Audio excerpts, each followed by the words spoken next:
Let's talk about implementing FFT.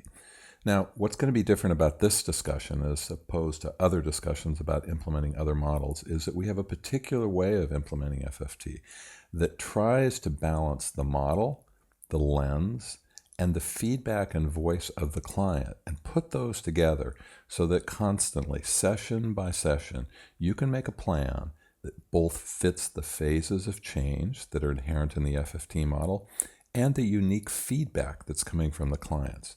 Remember what that feedback is. That feedback is feedback about how well treatment is going, how much progress they feel, and the impact you're having. The value of that evidence, the value of that session-by-session feedback is that it helps you match the treatment model to the client. Now remember, any treatment model, even FFT, is pretty broad. It takes the voice of the client, it takes evidence, session by session, to be able to adjust and match and fit the treatment to the client. And remember, that's one of the objectives of FFT. We take the responsibility of fitting the treatment to the unique characteristics of the client. Now, here's your goal and your challenge at the same time. Remember, in FFT, we're going to enter into helping an individual through the family. We're going to ask them to walk the pathway of change that's inherent in FFT in order to help an individual stabilize their mental health concerns, get out of the child welfare system, improve their behavior, whatever the final outcome might be. Now, we do that within a community context, of course, so that we have to adjust and change according to the needs of the system they're in and according to the unique challenges of the community. Here's the challenge in the entire thing, which is it's a complicated system. It's an interactive and it's an interconnected system of different people, both within and without the system. So bringing the unique family relational lens of FFT to understanding this is a goal, it's your challenge, and it's probably the most important skill that you can have in implementing FFT. Let's look at the FFT clinical map, because that's what you have to bring to families. Remember, the goal of having a map is that you can be purposeful in your practice.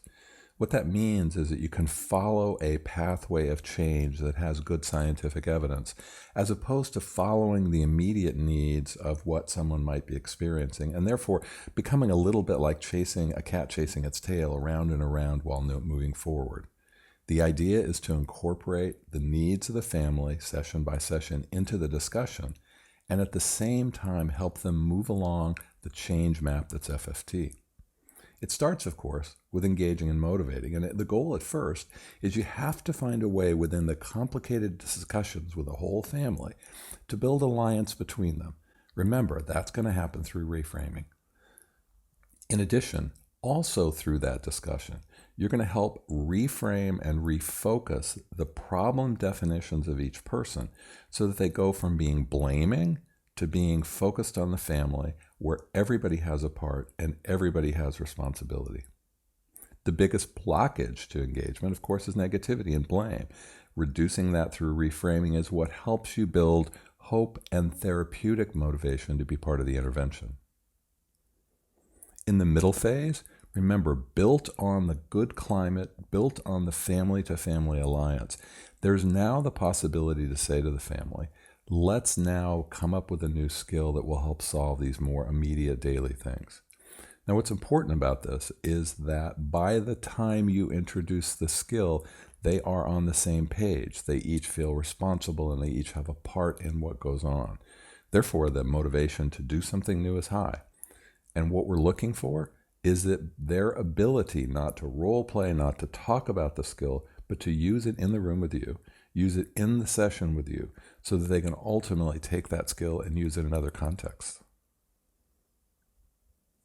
Finally, before you're finished, the generalization phase. And generalization is far more than closing the case.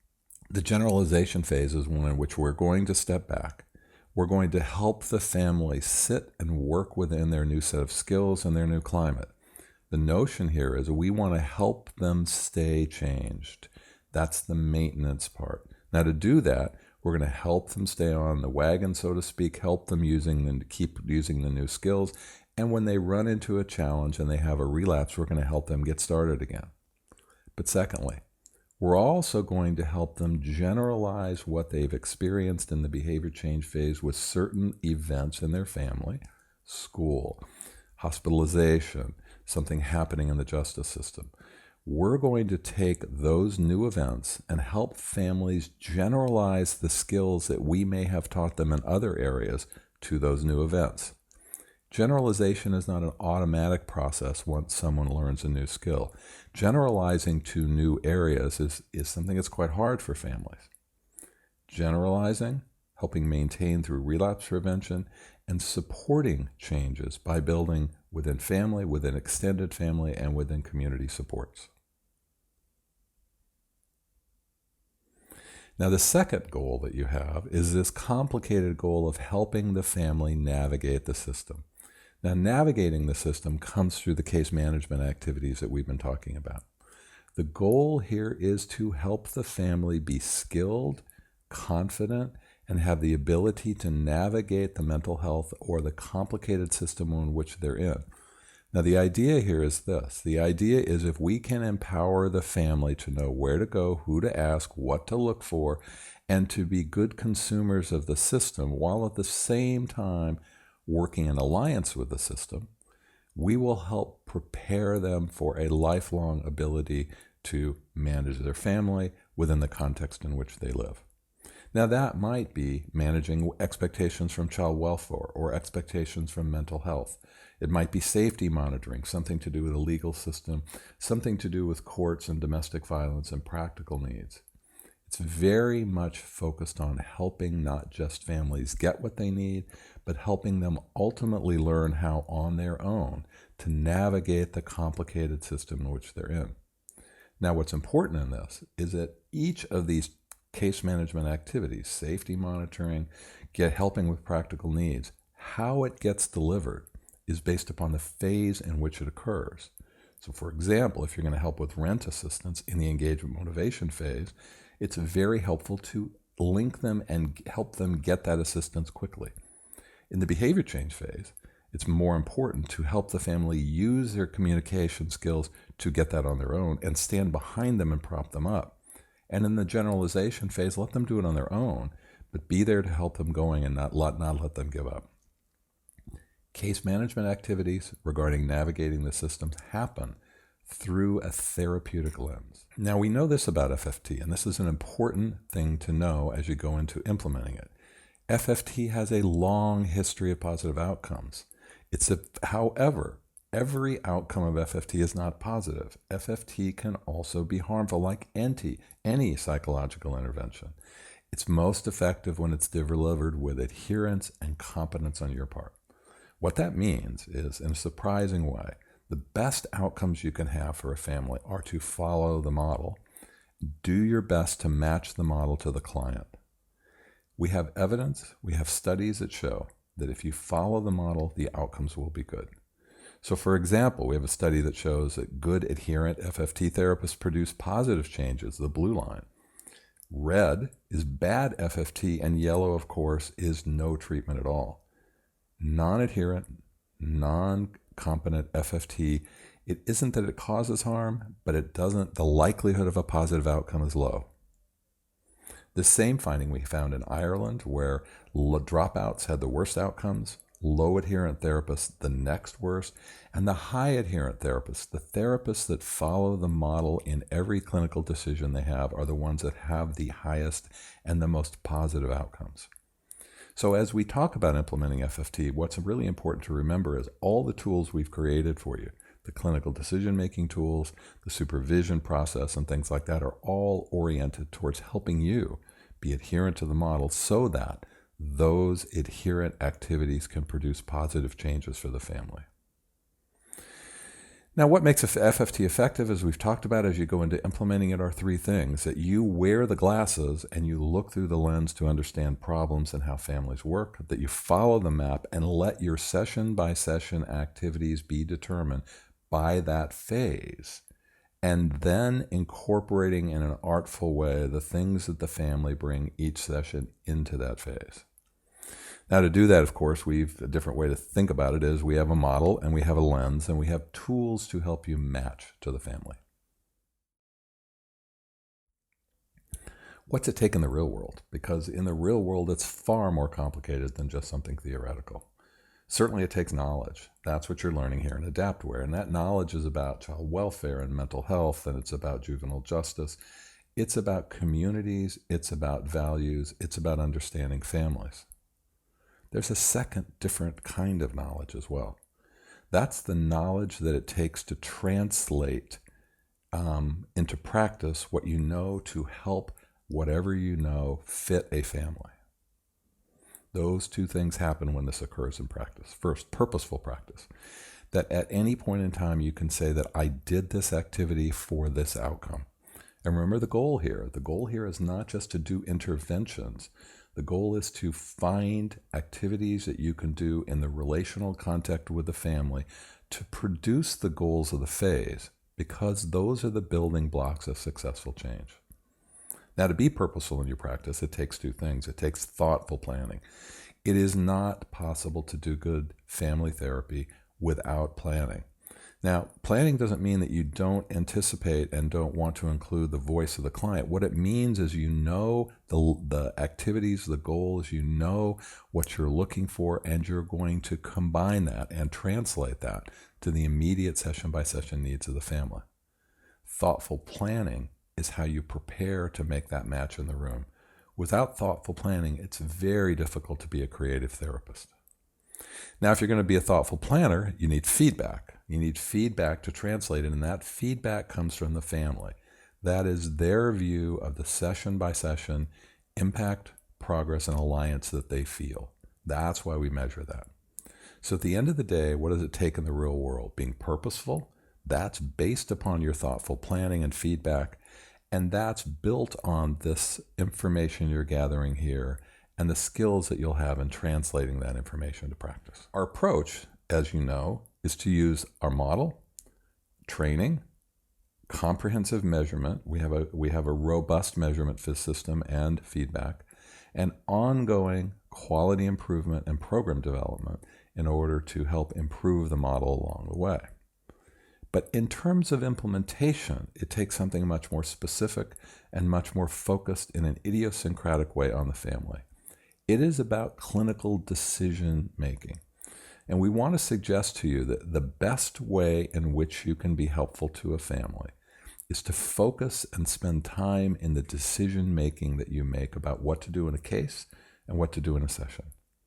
What that means is the valuable time in thinking through the case outside the room is essential in planning, and you need to take planning time in order to do that. However, even with decision-making and thoughtful decision-making, you need to have something that helps you adjust that. That is our precision-based approach. And the notion here is the FFT phase goals help direct you. The client feedback helps fine-tune your direction, and both of those contribute to your ability to hit the target, so to speak, for that session. Anything you're trying to hit with a target, you're going to miss left, you're going to miss right, you're going to miss high and low, and the feedback helps you adjust, because in sessions, it's not about delivering things once, it's about constantly delivering and in real time using feedback to make it fit. For us, we've done that through a clinical decision-making process where we ask you to do reflections after each session in a progress note. We ask you to then plan the next session in a session planning guide. We also ask the client what their voice is, and we have a systematic way, session by session, and at the beginning and the end, of asking them, what do they think about the impact they're experiencing? Do they sense progress in the family? And do they have a sense of alliance between each other and with you? To get there, it's called precision behavioral health, and it's a measurement-based care system. And the idea is, when you have a systematic way of clinical decision-making and a comprehensive measurement system, you can tailor the treatment session by session to fit the characteristics of the family. That allows you to integrate the family voice session by session into your decision-making, and it lets you use clinical measurement to inform that decision-making. What that means is that you get evidence that goes beyond what you can see, beyond your own values and your own limitations, and it brings something from outside that you might see to the table. And it's a way for you to make sure that the quality of what you produce, the quality of the sessions you have, continues to get better. And in the long run, you and your team will be able to be somewhat of a local scientist. You'll be able to study the outcome of your cases, how they went. Did they go well? How many are going well? How many are dropping out? It's very remarkable when you can begin to look at your work as a scientist, where you can see, am I making the difference that I hope to make? A precision behavioral health care approach allows all of these things to occur, and this is essential to the FFT implementation process. Now, we do all this by trying to leverage technology because this is a complicated set of things to do. Measure things session by session, document and help you have an interactive and dynamic clinical decision-making process. So we have a computer system called Care4. You're going to learn all about Care4 as you go through the rest of the training. It'll help you do a number of things. It'll help you schedule sessions, have easy access to client information, do treatment planning, process and develop benchmarks, look at outcomes, do the evaluation things we talked about. And what's nice about the Care4 system is it's easy, it's engaging, you can do it on your desktop, you can do it on your phone and a mobile device in the field, and it produces in real time valuable clinical information that you not only need, but that you use to match each session to the client. Now, the Care4 system is, like I said, easy to use. Notice from the screen, it's pretty simple to start to get a sense of the feedback. Here would be my client list. And notice, you can see the things that are red, the things that are yellow, and the things that are partially green. You can also tell when the last session was, when the next session was, and what phase the clients were in. And on the right side, you can see there's even a to-do list to keep you on target. Care4 helps bring the important information about a case to the table. Here you can see the number of incidents in the case. You can see the family members. You can get quick reports and see all the documents that you may have produced about that client, in addition to their current real-time status. Those are the yellow circles you see. Care4 is also a place for you to get resources. There is the documentation tab that has training videos. It has manuals. It has everything you need in order to both use the Care4 system and the FFT measurement system in order to implement it well. And within the Care4 system, we produce videos for you. There's a whole number of videos so that you can very quickly turn to the document training section and get information about how measurement works or any question that you might have. We've tried to make the Care4 system self-contained, easy to use, so that you don't have to move to a different system.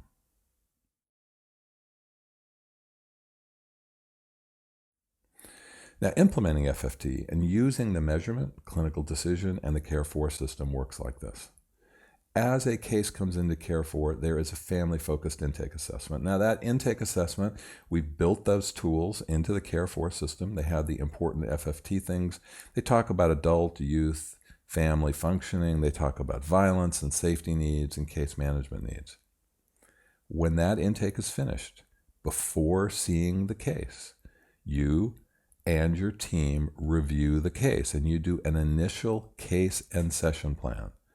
The case plan helps you focus your attention on the needs they have that were gleaned from intake. And the session plan asks you to make affirmative statements and plans about what you'll do about those. The end of the case plan is what we call the first session plan, and it helps you walk through characteristics of the intake and think about core relational themes and reframing ideas that you might want to use in the first session. The point being that you can get a quick, fast start so we can build engagement from the first moment of the first session. In addition, it'll help identify risk and other areas of things that you need to find more out about. As you enter FFT, again, you'll do clinical decision-making tools. You use those at each session. We'll do measurement at each session. So at intake, it looks like this. There's a referral and intake to a case plan. During treatment, each session you'll do a progress note following the session. You'll look at the client feedback and do a planning guide before the session that comes after. Discharge, we repeat the referral information. That allows you to have an entry point and an exit point to determine whether or not the work that you did with the family was successful. We have a number of clinical measures built into the system, and there's some manuals and there's information on the document tab to help you with that. We'll also go through these later in the training. But these tools are intended to systematically monitor and evaluate a number of different areas. Now, depending on your program and depending on your team, you may use all these or only some of these, but these are the extensive, robust nature of what we do. We're looking at child, adolescent, and youth mental health functioning and substance use, family functioning, family stability, family risk. We look at trauma exposure and symptoms, impact, alliance, and progress. We have a wide variety of psychometrically sound tools that are built into Care4 in order to accomplish this. Now, the way the measures work is like this, and it's important, and it seems a little complicated at first, but it becomes pretty easy. At intake, the intake team or you will do what's called the Family Outcome Measure Intake, and there's one for the youth and caregiver. That measure looks at family functioning and individual functioning. Every time you have a session, you will do a session impact scale for that phase. And before you make a phase change, you'll do an assessment we call the FAM instead of the SIS. The FAM helps you determine the stability of the family before moving on. As you do sessions in the middle phase, you'll do the session impact scale for behavior change, a FAM at the phase change to determine if they're stable enough, and then the same in the generalization phase using the session impact scale generalization until at the end you'll do discharge with the FAM-D. When you do the FAM-D, the youth and caretaker take their version, and there is a therapist version of the FAM-D that you use to complete and close the case. Now, what's nice about this is that all of these assessments turn into reports that you can use to quickly glean and get information. There's a family impact report, a stability report, and an outcome report that pull this information together so that you can see in an organized way with graphs and charts the improvements the family made or how they stand session by session. There are treatment planning tools that then you use and you incorporate the feedback and the evidence into. Session by session, you're going to be looking at something quite different because session by session, we have indicators that are intended to optimize family voice and turn that voice into something useful so that you can help plan each session.